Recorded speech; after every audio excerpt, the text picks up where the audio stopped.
Et chaque jour, justement, on vous apporte des conseils très pratiques, concrets pour vous aider à investir au mieux sur ce marché de l'immobilier, surfer les nouvelles tendances aussi qui s'ouvrent et profiter des nouvelles perspectives.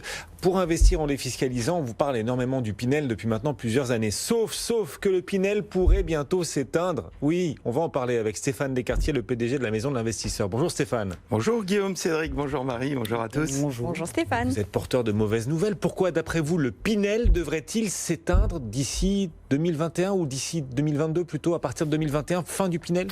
Alors oui, c'est pas une très bonne nouvelle, et entendons-nous bien, c'est pas du tout ce que je souhaite et encore moins ce que je demande. Mais et on a aujourd'hui deux faits majeurs et tout à fait nouveaux qui risquent effectivement de remettre en cause les grandes lois de défiscalisation telles qu'on les connaît pour le logement, telles qu'on les connaît depuis 30 ans, plus de 30 ans, puisque la première loi de Meignery date de 1986, et depuis 33 ans, effectivement, et autant de ministres qui se succèdent. Autant de noms de ministres.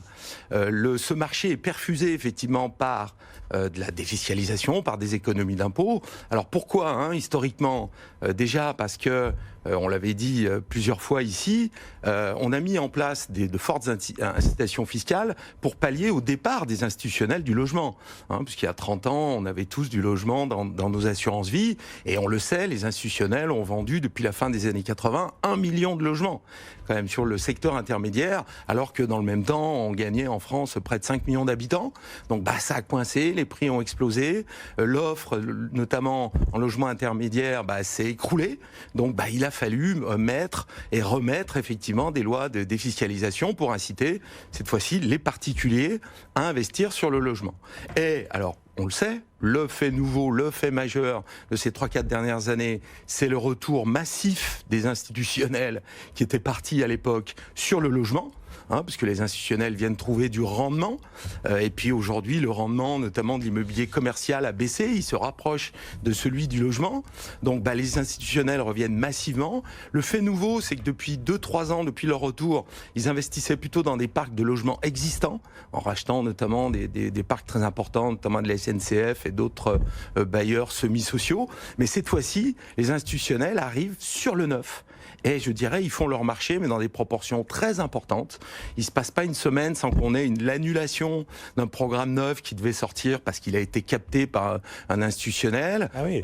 On attendait, là par exemple, un gros programme d'un promoteur très connu de 500 lots à Bobigny. Et ce promoteur me disait vendredi, vous aurez que 100 lots, parce qu'il y a 400 lots qui ont été captés par 2 institutionnels français. Le mois dernier, on apprenait qu'un fonds américain avait acheté 1300 logements étudiants sur le plateau de Saclay. Tous les promoteurs nous confirment qu'effectivement les institutionnels reviennent en masse et vraiment avec un volume tout à fait inédit. Et donc, c'est pour ça, c'est l'une des raisons pour lesquelles vous pensez qu'un dispositif comme le Pinel va s'éteindre, sera coupé par le gouvernement après 2021, parce que justement, on n'a plus besoin de ces dispositifs pour soutenir le neuf. Les institutionnels sont de retour parce que cet immobilier résidentiel est à nouveau plus rentable.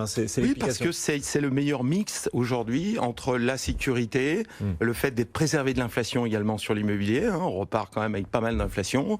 Et puis, les institutionnels viennent chercher tout simplement du rendement. Mais Stéphane, quand même, malgré tout, je me permets d'intervenir, mais ok, les institutionnels sont de retour, c'est vrai, ça fait quelques années qu'on les voit, c'est vrai que ça devient de plus en plus substantiel ce retour, mais est-ce que ça sera suffisant pour loger les gens et créer une offre locative suffisante? Est-ce que vous pensez réellement que les institutionnels peuvent se substituer au dispositif Pinel et aux incitations fiscales, très clairement? Aujourd'hui, on aura les chiffres fin 2019 sur la proportion des institutionnels sur l'achat notamment de neuf, mais pour les promoteurs, donc pour le logement, donc pour les emplois aussi liés au logement, si on assiste simplement à un phénomène de vase communicant, c'est-à-dire si les institutionnels remplacent petit à petit les particuliers, effectivement, on pourra voir, alors peut-être pas la disparition immédiatement, mais en tout cas, le fait que le Pinel soit fortement, dont les avantages soient effectivement très fortement abaissés. Et l'autre raison pour laquelle vous pensez que le Pinel n'aura plus raison d'être d'ici peu, c'est que par ailleurs, les particuliers peuvent aussi trouver trouver des raisons d'investir dans le locatif, y compris dans le neuf, sans avoir besoin de recourir à la carotte fiscale. De plus en plus,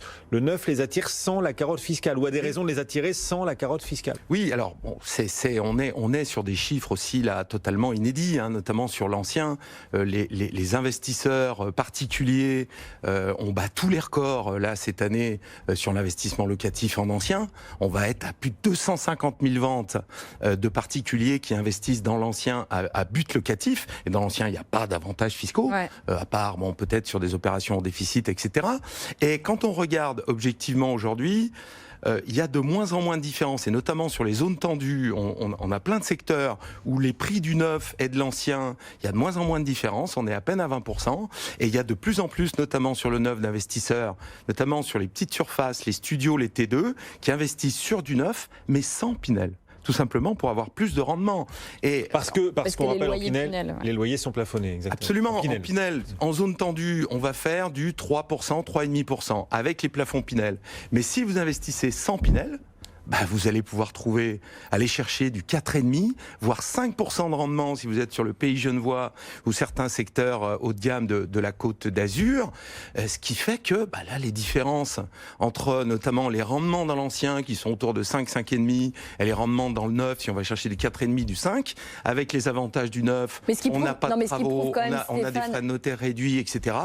Les performances se rejoignent. Ce qui prouve quand même l'incohérence du dispositif Pinel tel qu'il est aujourd'hui, parce qu'il est censé être un dispositif incitatif au-delà même de la carotte fiscale, et que là il est à ce point mal fagoté que finalement il est censé permettre de contenir les loyers pour une population cible et permettre de créer une offre locative, se substituer au logement intermédiaire, et qu'au final finalement c'est plus intéressant d'investir et d'augmenter les loyers librement en fait. Oui, sur plein de secteurs. Donc ce serait peut-être pas une si mauvaise chose la fin du Pinel, non? Alors une mauvaise chose, en tout cas l'industrie immobilière depuis 30 ans effectivement est perfusée avec ces économies d'impôts. Donc ce serait quand même un petit peu compliqué en tout cas à mettre en œuvre. Et encore une fois, on pourra avoir la disparition du Pinel si les taux restent aussi bas.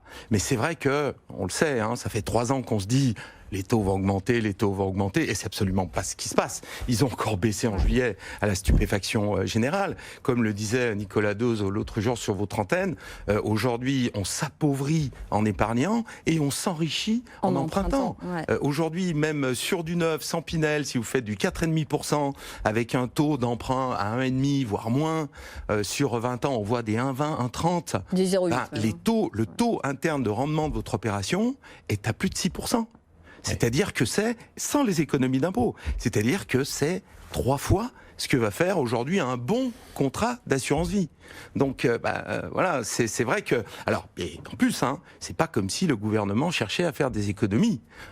Donc, notamment pour financer les baisses d'impôts qui ont été annoncées. Et donc, raison de plus pour laquelle il serait pour vous cohérent que le Pinel s'éteigne peu à peu à partir de 2021. Mais dans ce cas, c'est valable pour tous les autres placements immobiliers qui offrent une carotte fiscale. On peut penser au De Normandie qui vient juste d'être créé. On peut penser au Malraux, on peut penser aux déficits fonciers aussi. Alors, les autres dispositifs sont notamment pour rénover du patrimoine ancien. Et puis De Normandie, c'est vraiment pour revitaliser les centres-villes un peu délaissés. Donc les institutionnels, ils y sont pas trop. Ce sont effectivement Malraux, même monuments historiques, là, sont pour rénover des bâtiments qui ont une valeur historique patrimoniale. Et puis ce sont des toutes petites niches en termes de montant. Le coût pour l'État, c'est rien du tout par rapport à des blockbusters et à des très gros dispositifs comme Pinel ou les lois qu'on a pu connaître dans le passé, depuis Méniori, Périssol, etc. Ce sont là pour le coup, effectivement, des choses qui coûtent, alors qui rapportent et qui étaient indispensables jusqu'à maintenant, mais effectivement, on ne peut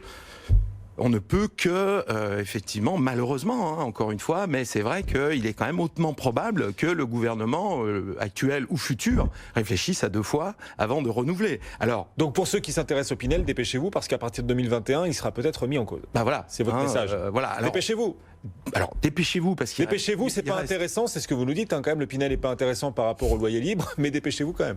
Non, il n'est pas intéressant sur certains secteurs et sur des petites surfaces. Maintenant, il y a quand même beaucoup d'avantages aussi. Sur le T3, c'est intéressant. Et puis, il y a plein de secteurs sur lesquels ça reste tout à fait compétitif. On n'a jamais eu, dans les proportions d'aujourd'hui, un effort d'épargne aussi faible entre les taux ultra bas et les économies d'impôts. On est quand même sur des performances qu'on n'a jamais vues, effectivement, sur le placement dans le neuf. Bye bye Pinel à partir de 2021. C'est pas officiel, hein, mais c'est la prévision de Stéphane. C'est la Descartier. conviction de Stéphane. Exactement. Le PDG de la Maison de l'Investisseur. Merci d'être venu nous voir, Stéphane. Merci, à bientôt. Bel été, à bientôt. À demain, Marie, À demain. pour de nouvelles aventures.